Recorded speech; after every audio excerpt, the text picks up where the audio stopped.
अवधूत चिंतन श्री गुरुदेव दत्त श्री स्वामी समर्थ.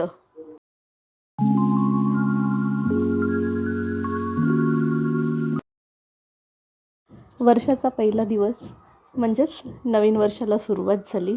सर्वांना नवीन वर्षाच्या स्वामीमय शुभेच्छा. स्वामी महाराज तुमचे राहिलेले सर्व कामं पूर्ण करो, ह्या वर्षी तुमच्या सर्व चांगल्या इच्छा पूर्ण करोत, हीच स्वामीचरणी प्रार्थना.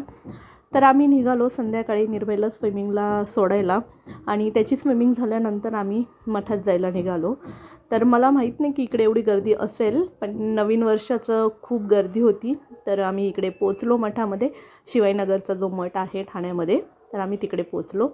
तर तिकडे लाईन तर बरीच होती, पण स्वामींचं दर्शन घ्यायचं होतं. तर आम्ही लाईनीत लागलो आणि दर्शन वगैरे घेतलं. जेव्हा दर्शन वगैरे घेत होतो आम्ही, पाया वगैरे पडत होतो, तर ते सगळं झाल्यानंतर आम्हाला गुरुजींनी फूल उचलून दिलं. स्वामींच्या चरणांमध्ये जे फुलं होती त्यांच्यापैकी आहोला आणि आम्हाला दोघांना फुलं दिलीत त्यांनी. आणि निर्भय आणि देवांशला त्यांना प्रसाद दिला, एक एक केळं दिलं त्यांना. तर ते फुलं घेऊन मला खूप जास्त आनंद झाला की म्हणजे स्वामींचा आशीर्वाद मला मिळाला.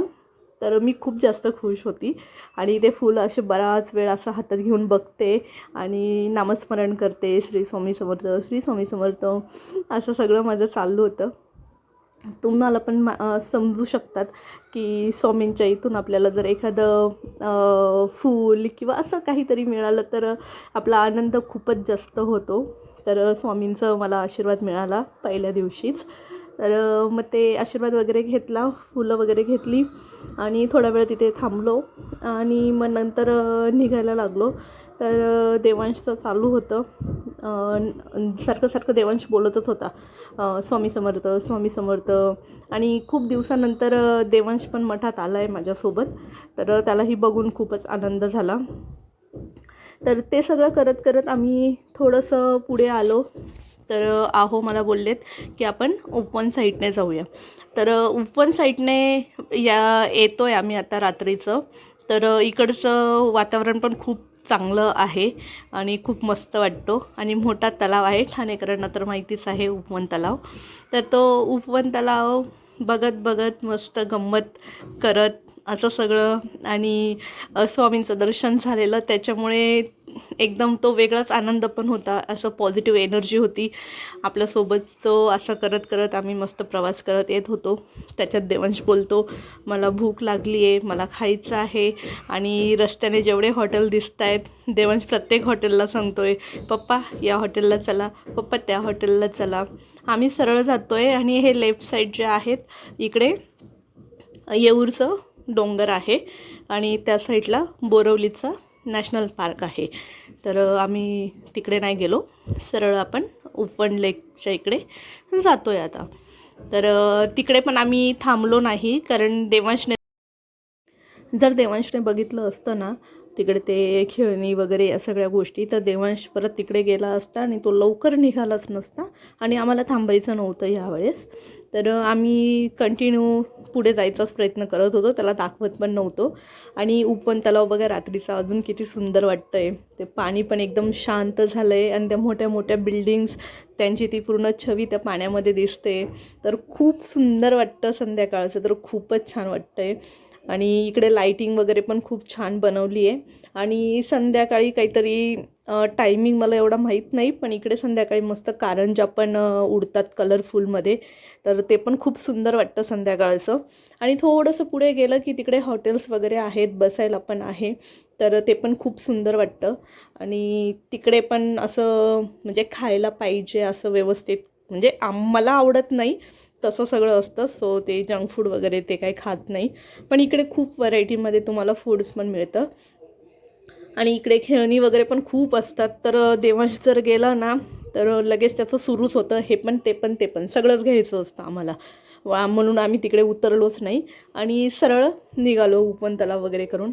आणि इकडे वरती देवी आहे, देवीचं एक मंदिर आहे आणि तिथून टर्न घेऊन आम्ही सरळ निघालो. आणि तेच चालू होतं आहोचं की घरी जाऊया की काय असं तसं. मग ते सगळं डिस्कशन करून आम्ही फिरत होतो थोडंसं आणि रात्रीचं एन्व्हायरमेंट खूप भारी वाटत होतं.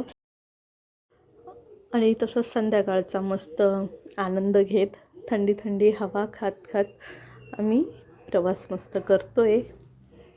लॉंग ड्राईव्ह तर नाही म्हणू शकत, पण छोटीशी ड्राईव्ह करत करत मस्त येत होतो. आणि स्कूटीवरती वगैरे फिरायला खरंच मस्त वाटतं. मस्त थंड थंड हवा बिवा येते आणि मस्त वाटतं खरंच फिरायला रात्रीचं. तर असं फिरत फिरत आम्ही घरच्या रस्त्याला निघालो आणि आता आम्ही घरी पोचलो. जेवणचं सारखं चालू होतं की तुम्ही मला जेवायला नाही घेऊन जाते, तुम्ही मला हॉटेलला नाही घेऊन जाते, अशी सगळी बडबड बडबड त्याची चालूच होती. त्याच्या पप्पांशी तो थोडा भांडत होता की तुम्ही असेच कळतात, तुम्ही तसेच कळतात, असं सगळं ते तोत्र याच्यामध्ये तो बोलत होता. सो आम्ही फायनली घरी पोचलो आणि घरी आल्यानंतर मी ते फुलं तुम्हाला दाखवते, त्याचा व्हिडिओ केला मी. आणि त्या फुलांना मी स्वामींच्या चरणांशी ठेवले आणि तिकडे ठेवून मग पाया पडली आणि स्वामींना धन्यवाद केला. आणि स्वामी महाराज की नवीन वर्षापासून तुम्ही माझ्याकडून अजून जास्तीत जास्त सेवा करून घ्या, हा आशीर्वाद द्या. आणि स्वामींच्या चरणाशी फुलं ठेवून मी तो आशीर्वाद मागते स्वामींकडे आणि नमस्कार करते, त्यांचं नामस्मरण करते. आणि स्वामी महाराज माझ्याकडून आणि तुमच्या प्रत्येक स्वामी भक्ताकडून नवीन वर्षापासून अजून जास्तीत जास्त तुम्ही सेवा करून घ्या आणि प्रत्येकाला आशीर्वाद द्या महाराज आणि प्रत्येकाकडून सेवा घडू द्या. आणि हीच इच्छा आहे की अजून जास्तीत जास्त तुमच्या सेवा कराव्या आणि त्या तुम्ही आमच्याकडून पूर्ण करून घ्याव्यात, हाच आशीर्वाद मागते. आणि सगळ्यांच्या इच्छा पूर्ण होतीलच, स्वामी महाराज सगळ्यांच्या इच्छा पूर्ण करणार आणि सगळ्यात चांगल्या चांगल्या गोष्टी होणार आहेत आपल्या आयुष्यात. आणि जे काही होणार ते सगळं स्वामींच्या इच्छेनुसारच होणार. म्हणून जेवढं जमेल तेवढं जास्तीत जास्त स्वामी सेवा करा, नामस्मरण करा, जप करा, जेवढं जमेल तेवढं करा. स्वामी महाराज अशक्यही शक्य करतील, सगळं काही होईल. फक्त तुम्ही मनोभावाने स्वामी सेवा करा आणि सगळं काही व्यवस्थित सुरळीत होणार आहे.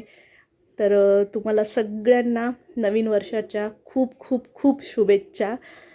श्री स्वामी समर्थ.